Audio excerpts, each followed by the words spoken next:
Wanted to talk about a problem that I've had for a while with one of my computers. I've got some machines here that run Linux, some machines that run Windows. The one that I had, there's a specific one that I ran Windows on for a printer. It's an old Epson R200, pretty archaic by today's standards. But thing's been drop dead reliable for me. It's like I can leave it set for a month, and even though it's an inkjet, it'll go right back to print, and the ink never dries up in it.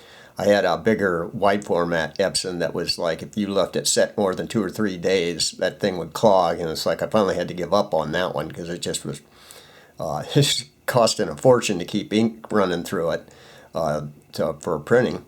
But with this particular one, I wanted it to run well, I had it on a Windows 10 machine, and it was working fine. I had a driver in there. It wasn't necessarily the R200 driver, I don't think. I think it was an R220, which is similar. Either way, the driver worked for it. And when I upgraded, decided to upgrade to Windows 11 on it, the the printer no longer worked. It came back, the system would say the driver was not valid for that particular device.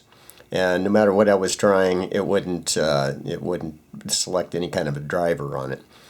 Did some reading online, and everybody else was having the same problems, and I didn't find any solution for it. And here I tackled it again here the other yesterday, and I was able to get it to work.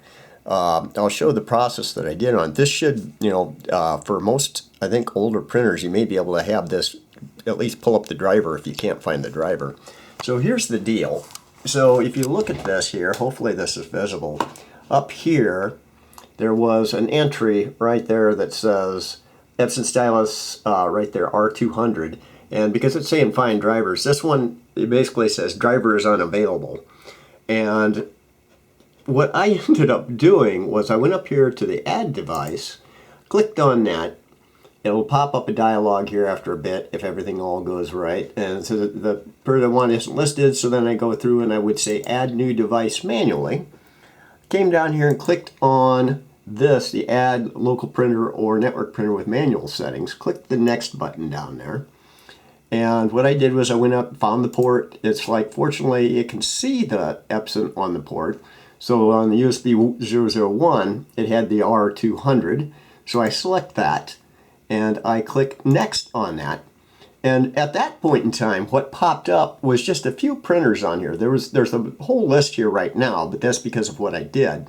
So my printer was not in that list. So what I did was this Windows Update down here. I clicked on that, and it basically says this may take several minutes, and it did. It took about maybe 4 minutes, and it came back and it populated this list with a whole bunch more printer drivers at that point in time, and I was able to find my Epson stylus R200 with this M behind it, and I basically selected that, clicked next, and that worked for me. That got the printer up and working at that point in time. It was, like I said, if I went to Windows Update and just basically told it, went to like Device Manager or anything, tried to get the driver for that, or the find drivers from this particular entry here, find drivers, it just come back and go, there isn't a driver for this thing. So going through that other way with the Windows Update did do the trick for me.